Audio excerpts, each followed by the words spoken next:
너는 삼가 이 산에서 내게 보인 양식대로 할지니라. 아멘. 건물을 짓는다고 할 때 가장 먼저 해야 할 일 중에 하나는 어떤 모양의 건물을 짓고 그 안의 공간은 어떻게 나눌지 등에 관한 계획을 세우는 것입니다. 그러한 과정이 설계도를 그리는 것이라 할 수 있겠죠.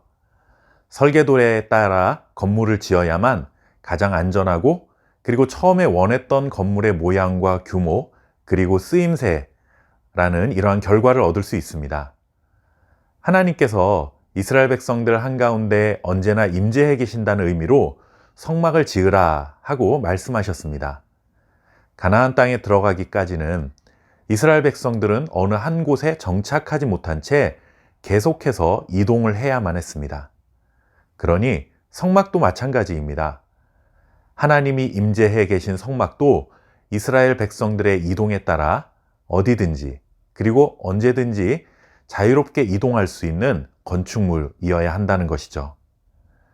물론 성막이 있어야만 하나님이 임재하실 수 있는 것은 아니지만 이스라엘 백성들 입장에서는 눈으로 볼 수 없는 하나님의 임재를 가장 확실한 증거로 삼을 수 있었던 것이 성막이었습니다.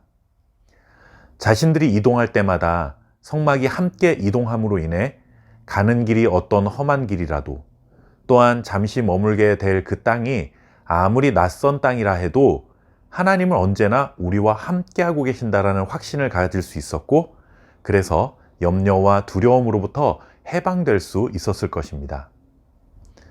이렇게 중요한 의미가 있고 창조주이신 하나님께서 임재해 계신 장소라고 한다면 자신들이 가진 모든 것을 다해 가장 웅장하고 화려하고 멋지게 만들어도 모자라겠지만 하나님은 아예 처음부터 그런 인간적인 생각이 조금도 틈타지 못하도록 조치하셨습니다. 바로 하나님께서 성막에 관한 모든 설계도를 직접 모세에게 세세히 설명하셨고 하나님이 명령하신 규모와 모양대로만 만들어야 했습니다. 이것은 성막을 만드는데 절대로 어길 수 없고 변할 수 없는 가장 중요한 대원칙이라고 할 수 있습니다. 노예의 신분에서 갑작스럽게 자유인이 되어 광야에서 떠도는 나그네의 신분이었기에 그들이 대단한 건물을 지을 수 있는 물질이 있었던 것은 물론 아니었을 것입니다.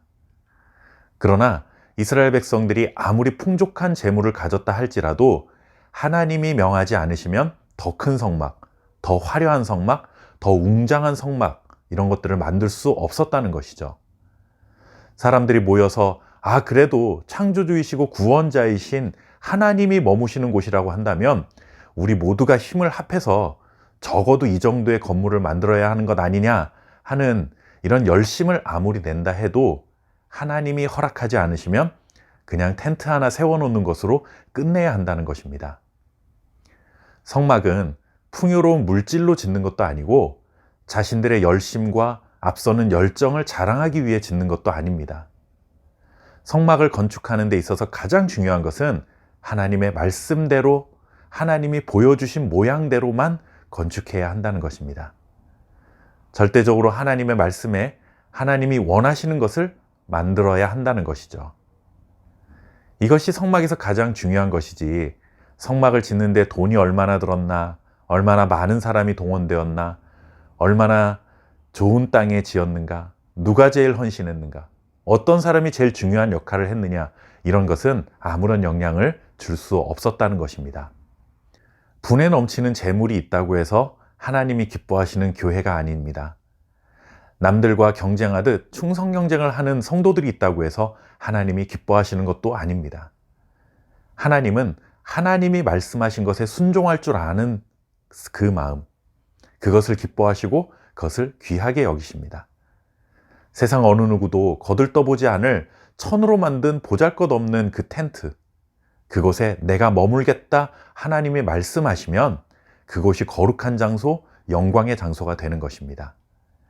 우리의 물질과 헌신이 하나님의 거룩을 만들어내는 것도 아니고 하나님의 영광을 더할 수 있는 것도 절대로 아닙니다.